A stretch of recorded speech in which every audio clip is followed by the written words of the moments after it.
Hello, magical beings. Welcome back to another episode of Witches of the Moon. We are in season 13, and this is week 16. My name is CORIANN, and I am your Tuesday hostess. This week's topic is witchy self-care and quarantine witchcraft. So, COVID has wreaked havoc across the world for everyone, and of course, we've had to isolate ourselves from people. We're having to continuously social distance. It's been very difficult for a lot of people. And I think for those of us who are in the path, for some it may be no big deal because we don't, some of us don't tend to spend a lot of time with around people because of the fact that we may be extreme empaths, and spending a lot of time with people really ramps up the anxiety, or you end up absorbing a lot of other people's energy. So for some, that may not, the whole COVID thing as far as having to isolate or be distant from people, if you will, hasn't had that kind of an impact. The impact is more, at the same time, you end up feeling at some point that feeling of everyone's anxiety tends to penetrate, I believe. For people who are, I kind of call myself a extroverted introvert, if that makes sense. And I think I'm finding more and more people can relate to that term. I like my time by myself, but I also enjoy time with other people. I just find that as I've gotten stronger in my path, I have to spend more time by myself doing self-care in order to process and release the energies that I've picked up from other people throughout the day, especially as a light worker, especially as an energy worker, where I work to heal people. I absorb, or I channel, I try not to absorb, but I try to channel a lot of their energy, helping them to release things they need to release, helping them to let go of things they need to let go of, especially if it doesn't belong to them, and if it no longer serves something, those types of energies. A lot of people don't know how to do that. And so I find that I can help people do that by being basically a conduit where they can channel that energy, that release through me, and I can help them fill with more positive energy, basically as a conduit. But sometimes, anytime you have an energy exchange like that, there's still a residue left over. So you have to be able to release or cleanse that residue off so you don't get buildup. Okay? As going into COVID, people are carrying a lot more of that pent up, built up negative energy that they don't know how to release, because normally they would go out and they would just kind of throw it off, if you will, or they find a way of replenishing the negative energy. They can release the negative energy by cutting loose, letting their hair down, if you will, or whatever. Music from the clubs or concerts or whatever. Music is a huge way to break up energy. That's why they say music speaks to the soul. It soothes the savage beast. It's because it breaks up that energy. The frequencies that we end up with on different types of music help to release negative energies and help us to absorb positive energy. And when we don't have the opportunities to do that, whether it be at a club or at a concert or whatever, and then we kind of tend to feed off of, as we're releasing the negative energy, and the music is breaking up the negative energy, then we tend to fill ourselves with the positive energy and feed off of each other. You get that that vibe of everybody having fun and having a good time, and then you can refill the void that from releasing the negative energy with that positive energy, and then you go home. As long as you don't get too wasted, you feel pretty good the next day. So with COVID, it's really caused a lot of people to not be able to release. They don't have that outlet anymore, especially with bars and clubs being closed, concerts being canceled, even like the Ren fairs and things like that, where music is playing throughout. There's joviality and things just happening that allow us to release those negative and pent up energies that we tend to absorb and carry, and that residue, and then refill it with positive energy and things like that, kind of a recharge. We don't have those opportunities right now. COVID has really caused havoc throughout all communities, all beliefs, all people around the world. It's, people have lost family members, friends. I mean, I've lost coworkers, I've lost friends, I've lost people in my jazz community that I associate with, and we've lost people in our Witchy community. I've lost people, family members. So it's been very devastating. So how, if we can't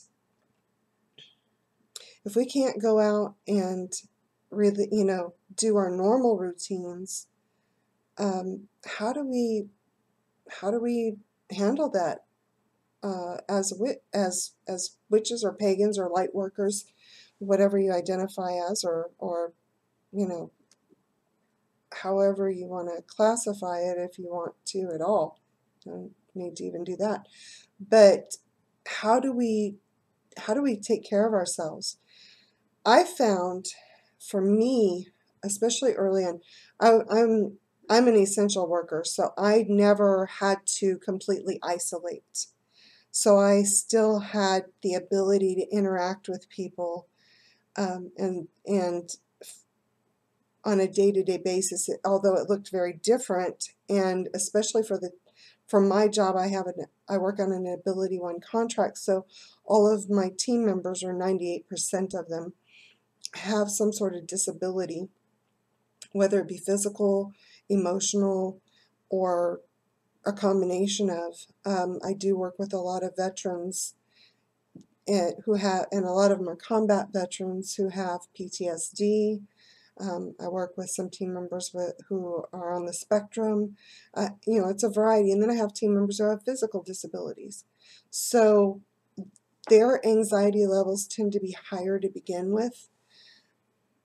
So this just amped it up. And then, of course, with all the COVID and having to come to work, some were glad to be coming to work. Some were very, very scared to come to work, and with good reason. I mean, we have lost a couple of team members to COVID. So it's not because they contracted it necessarily at work. It's just it's still,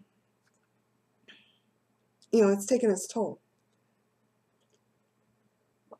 So how do we cope with that? What do we do?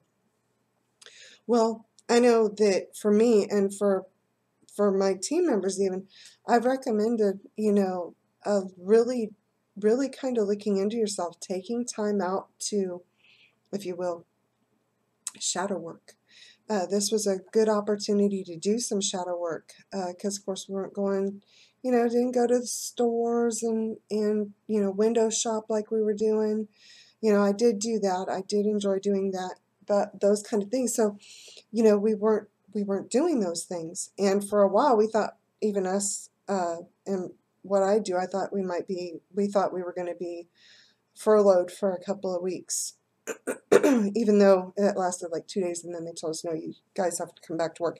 And for what we do, I couldn't understand why we were, it didn't make sense to me. So when they called us back, I was like, okay, cool.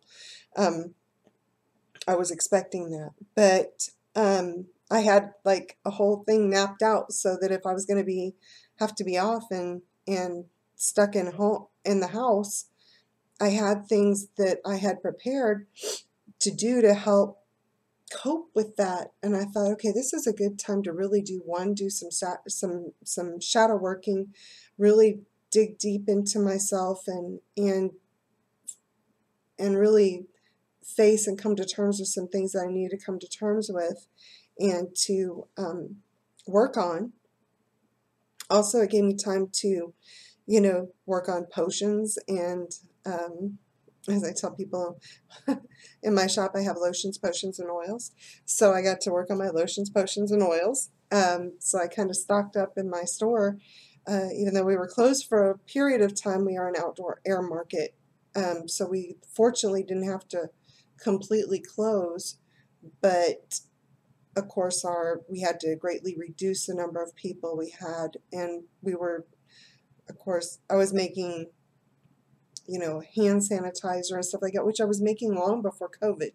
I was making the spray sanitizers and things like that because I use that around my house, like Febreze. It's, it's a cleansing spray that I would use to, when I kept a bottle in my car, and I would spray my hands and stuff like that whenever I went to the store long before COVID. So when COVID hit, we were fortunate in the fact that we carried things like that. I mean, I had a big supply of alcohol and witch hazel and things like that are normal cleansers. I had aloe vera and all the stuff to really make soaps. I had soap. So I was making bars of soap. I was making spray sanitizer. I was making, for surface cleaning. I was making hand sanitizers, things like that. So we were able to stay open and sell to people, especially when there was that run and nobody could find it. The hand sanitizers and things like that. The only thing we didn't have was a lot of toilet paper. Had what I needed, but didn't have any for anybody else.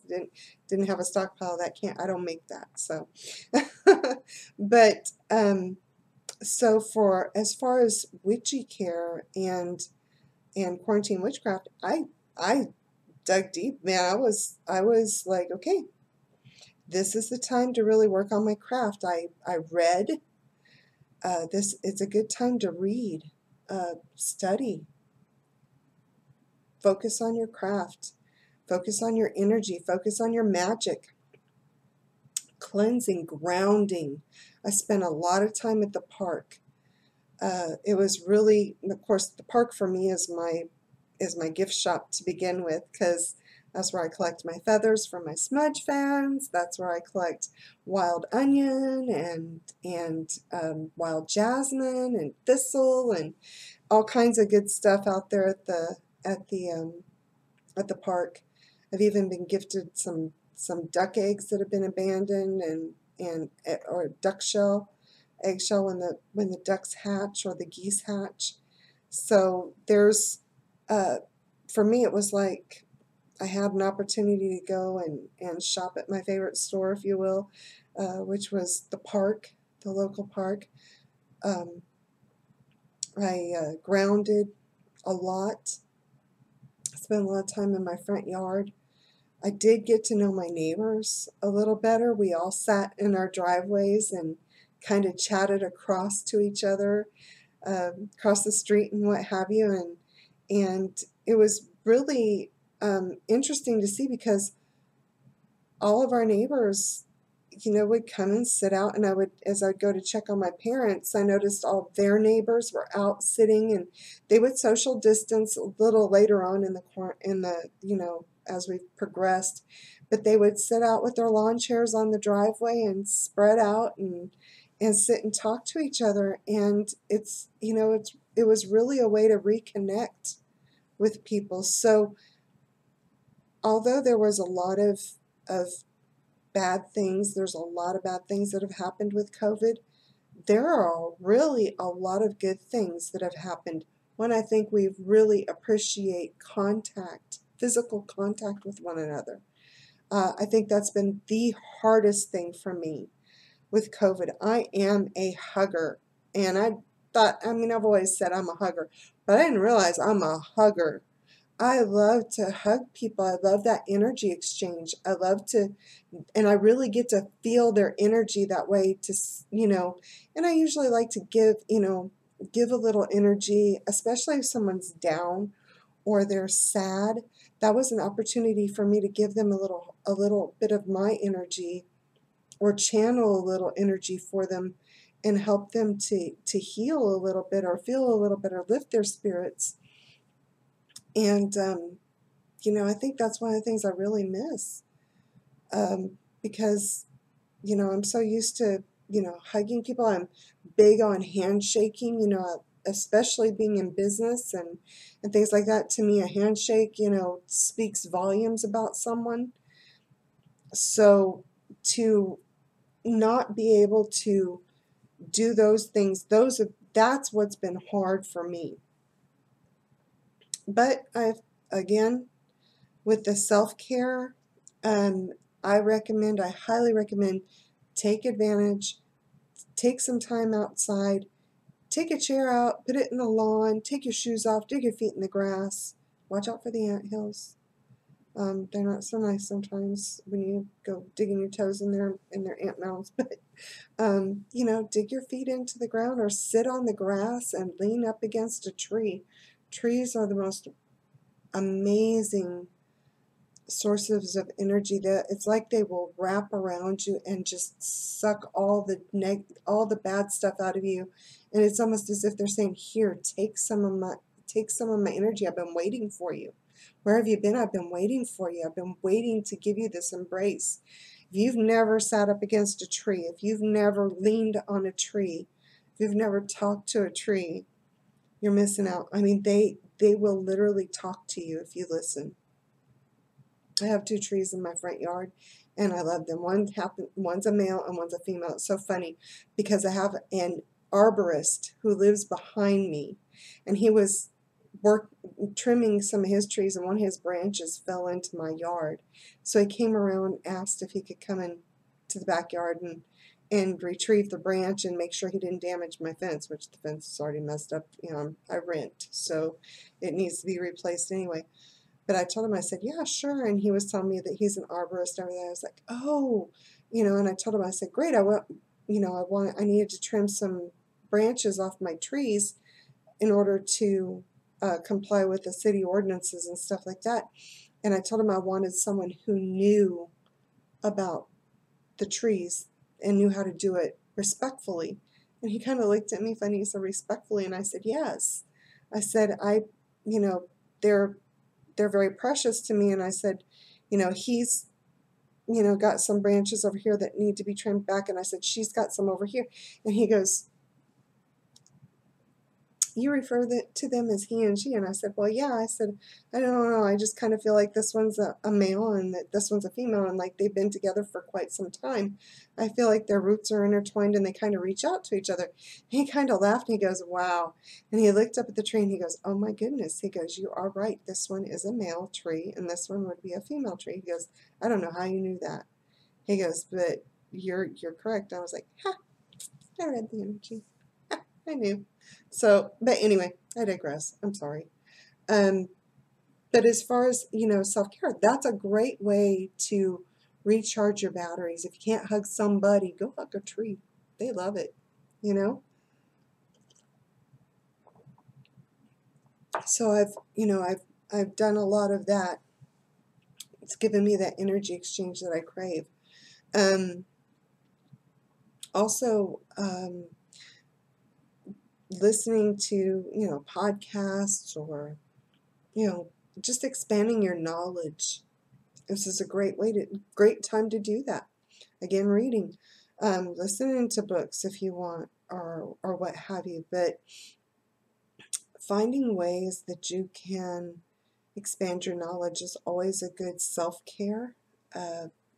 taking ritual baths or showers, cleansing, good time to cleanse, uh, just trying to think of other things I've done. Meditation, of course. Spending time just meditating, just really digging deep and working, because meditation, as my sisters told me, when I first started meditating, it was very difficult for me because my brain gets going, I can't shut it off. That's why I don't sleep well, because I tend to do a lot of work in my dreams, in my sleep. I tend to, especially now I've opened, my third eye, and it's like I do a lot of astral traveling, but at least now I know what it is, and I know how to tune it down or tune it off if I need to, so that I can get some rest. But before that, when my sister would try to tell me, you need to meditate, as I started my path, she goes, one of the biggest things you'll find that's beneficial to you is to meditate, because you'll learn to channel your energy better that way, and you'll be able to focus your intention better. And I was like, Natalie, I can't, I don't know how I'm going to meditate. I can't get my brain to shut up long enough, to keep a thought, to clear my mind that long. I tend to go start thinking about this, that, and everything else, and what I got to do, what I'm going to have fix for dinner, and what I've got to do at work the next day, and yada, yada, yada. And she says, well, yeah, your brain is it's like a child running around in a clothing store running through the racks. You got to tell it to sit down and shut up. I was like, oh, yeah, good luck with that. And she goes, well, okay, think of it this way. It takes practice. It's like working out. The more you do it, the better that muscle will, when you're working out.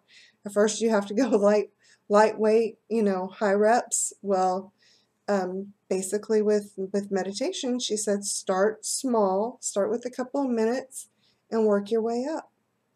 Do it a couple of times a day if you can. And she gave me one meditation that was just amazing, and that's what did it for me. It was the waterfall chakra wash, and she told me to get the insight timer on my phone, and then she sent me the link for a meditation that's on that app, and it was the waterfall chakra wash, and it's like a 6-minute meditation.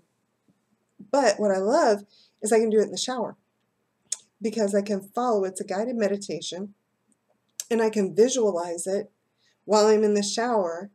And so I was like, oh, and I was able to really start focusing and really start meditate. And the first couple of times it took a while. I would do it for a little bit, and then I was like off and over here and over there, and every which direction. But I was able to within a couple of days, really do the entire meditation. And then I would do it a couple of times, and I loved it. I was doing it a couple of times a day. And then I got to where I would go out to my car at lunchtime, and I would sit in my car and I would do it, listen to different ones. Some of them longer. Usually I can do, now I can do up to like 30 minutes. That's about all the time I have. I wish I could do longer, but that's about all the time I have. But if you're having to stay at home, if you're having to be inside or whatever, this is a good time for meditation. And it's a good time if you got kids. Teach them meditation. Teach them those quiet moments, how to quiet themselves. They'll do better on their schoolwork. They'll be able to focus better, and they'll be they'll just be in a better place. There are some schools that actually had started doing meditation in the schools, I think, as opposed to recess, or they were doing it, because they took away one recess or something like that. So they started doing the meditation, and it actually really helped the students. They were seeing much higher grades on average for the students, and but it makes sense, because then you clear your mind, focus your energy, focus your intention, and they can focus on the schoolwork a whole lot better. So again, meditation's a great one to do as part of your self-care. Work on learning, different brews, herbs. Go out and go to your local park. Learn about the flora and fauna in your area. Start studying, take pictures. There's apps that you can put on your phone where you can take pictures of plants, and it'll tell you what the plant is, and then you can look up the magical and medicinal properties of that particular plant. Me personally, that's another thing too, is I was like, I don't like pharmaceuticals to begin with. And let me just preface this real quick. This is my personal opinion. This is what's right for me. If you need the care of a physician, you need medication, please, by all means, don't stop taking them without the advice and instruction of your physician, of a licensed professional, whatever. But you can learn about different plants and their medicinal values. I make a poultice tea that is great for cuts, scrapes, bites, things like that. I make a salve that goes with it. Actually, I make a couple of salves that are medicinal in properties, so you can learn to do those. Keep those in your medicine cabinet. Great, like the calendula salve I make. It's a lot, it's like a Neosporin, but I've come to find out it's great for sunburns too. Didn't know that, but it's good for healing cuts and bites and things like that.